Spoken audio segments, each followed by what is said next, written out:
Salut et bienvenue dans A Geek Now et aujourd'hui on va parler de Pirates des Caraïbes, la vengeance de Salazar. Le pirate le plus célèbre du 7e art est de retour au cinéma. Je parle de Jack Sparrow, interprété par Johnny Depp. Et oui, il y a un nouveau Pirate des Caraïbes qui vient de sortir, le 5e, et a priori peut-être le dernier. Oui, ça, en tout cas, c'est vendu comme ça, ouais. Une conclusion dont on va vous partager tout de suite nos impressions. Enfin, Sylvain, tu vas le faire puisque tu l'as vu. Je l'ai vu. Il est en salle depuis le 24 mai.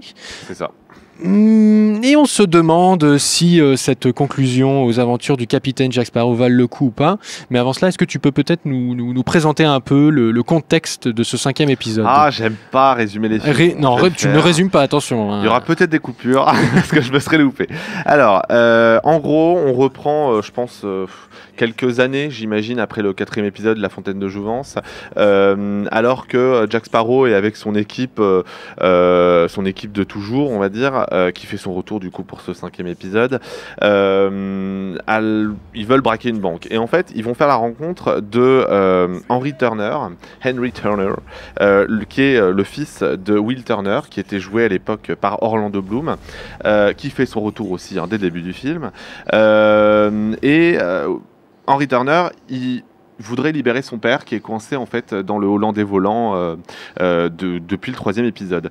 Et du coup, pour ça, il va devoir céder d'un accessoire créé par un dieu qui permet en fait de lever toutes les malédictions qui ont été bien pratique depuis le premier épisode. Exactement. Et du coup, par un concours de circonstances, il va se retrouver avec Jack Sparrow sur cette quête-là. Et Jack Sparrow, de son côté, va être poursuivi par un ancien adversaire à lui, le fameux capitaine Salazar, qui va vouloir se venger parce que lui, en fait, il est devenu un peu un espèce de mort-vivant bizarre. Et il veut se venger parce que c'est à cause de Jack Sparrow qu'il en est là. Le mec est immortel, mais il se plaint quand même. C'est ça, exactement. Le fait est en fait qu'il ne peut pas atteindre les terres. Et donc, du coup, forcément, il est obligé de rester sur un bateau. Il faut avouer quand même que pendant quelques années, c'est un peu relou les bateaux, quoi. Un petit peu. Et comment tu as trouvé ce 5e épisode? Est-ce que tu as trouvé qu'il était bien amené? J'ai entendu dire que c'était un peu on usait d'artifice peut-être la première trilogie et que ça a un bon impact sur la réalisation. C'est vrai que par rapport à La Fontaine de Jouvence, qui était quand même vraiment un cran au-dessous au sein de la saga, ça fait vraiment du bien de retrouver le ton qu'on avait dans le 2e et le 3e épisode. C'est pas aussi bien que le premier épisode, parce que le premier épisode en soi était à l'époque révolutionnaire, mais là, faut quand même avouer que il arrive à remonter vraiment le niveau de la saga. Pour moi, je le dis d'ailleurs dans ma critique écrite, c'est que c'est une très belle conclusion en fait pour Disney, donc ça serait bien qu'ils arrêtent là, voilà, pour éviter le massacre. Mais vraiment, ce qui est intéressant de voir, c'est que on retrouve un vrai Jack Sparrow, plein d'humour, des gags qui sont vraiment drôles. Il y a ce côté aventure qui est vraiment présent. Je pense qu'en fait, le fait est qu'il y ait 2 réalisateurs qui soient en fait à l'origine de la série Marco Polo sur Netflix. Tu retrouves vraiment ce côté aventure que tu as dans Marco Polo. Bon, Marco Polo est très critiquable, mais tu as quand même des jolis décors, etc. Et là, vraiment, dans ce Pirates des Caraïbes 5, ça se voit, c'est hyper plaisant. Après, il y a 320 millions de dollars de budget, ce qui est énorme, mais ça se voit à l'écran. Les effets spéciaux sont vraiment chouettes. La 3D est pas mal.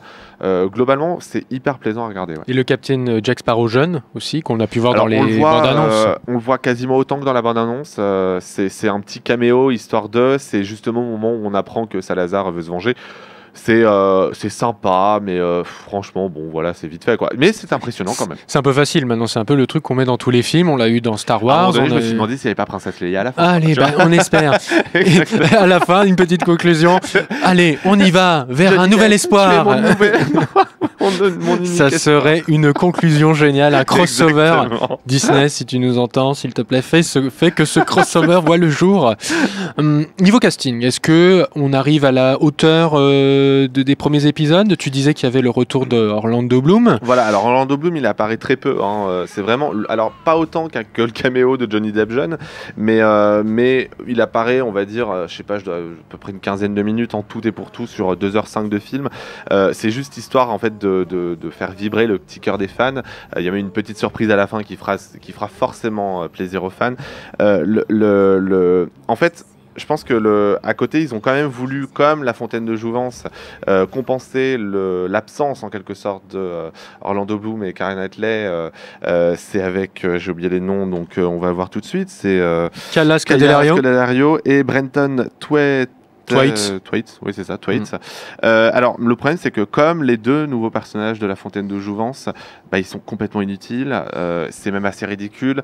Il y a un côté un peu féministe sur les bords, mais c'est tellement mal amené que du coup, vraiment, c'est pas top.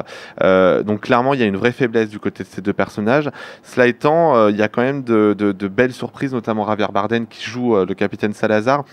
Bon, après voilà, le talent de l'acteur fait que, on va pas remettre en question ça.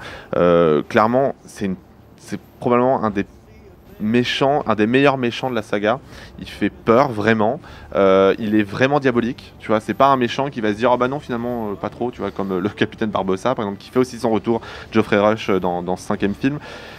C'est un peu donc du coup.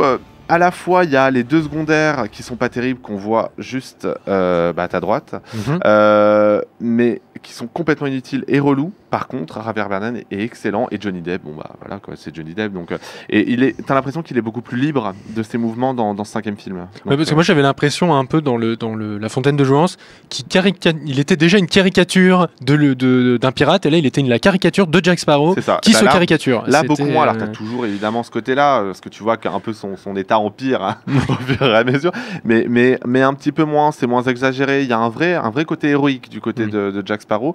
Donc rien que pour ça, c'est vraiment plaisant de voir ce Pirates des Caraïbes 5. Est-ce que tu conseillerais donc ce 5e volet de c'est compliqué parce que du coup entre-temps, parce que moi je l'ai vu il y a quelques temps déjà, mais entre-temps il y a eu l'embargo qui est tombé avec toutes les critiques, et j'ai vu que les critiques étaient assez moyennes. Moi franchement je les comprends pas trop, j'en ai lu certaines. Je trouve que vraiment c'est un digne successeur au 3e épisode, qui est aussi critiquable, mais franchement par rapport à La Fontaine de Jouvence, en termes de rythme, d'effets spéciaux, d'histoire, ça n'a rien à voir. C'est hyper plaisant à regarder. Il y a toujours des petits problèmes de rythme, ça je ne le nie pas, mais franchement le reste compense très largement. Puis la musique doit être un peu épique aussi. Alors la musique n'est pas signée, j'ai oublié son nom, n'est pas signée par le compositeur original, mais franchement ça va, il y a toujours ce fameux thème, un peu remixé d'ailleurs pour l'occasion. Clairement, vraiment, pour ceux qui ont aimé la première trilogie, ils passeront un très bon moment sur La Revanche de Salazar. Donc on rappelle que la Vengeance de Salazar est au cinéma depuis le 24 mai, peut-être l'avez-vous déjà vu au moment du visionnage de cette vidéo. N'hésitez donc pas à laisser votre avis dans les commentaires ou à venir nous dire ce que vous avez pensé du film sur les réseaux sociaux, Twitter, IGN-FRA ou IGN-France sur Facebook, on est aussi sur Snapchat. Nous on vous dit à très vite pour d'autres avis de films, de séries, de jeux vidéo. Ciao! Salut!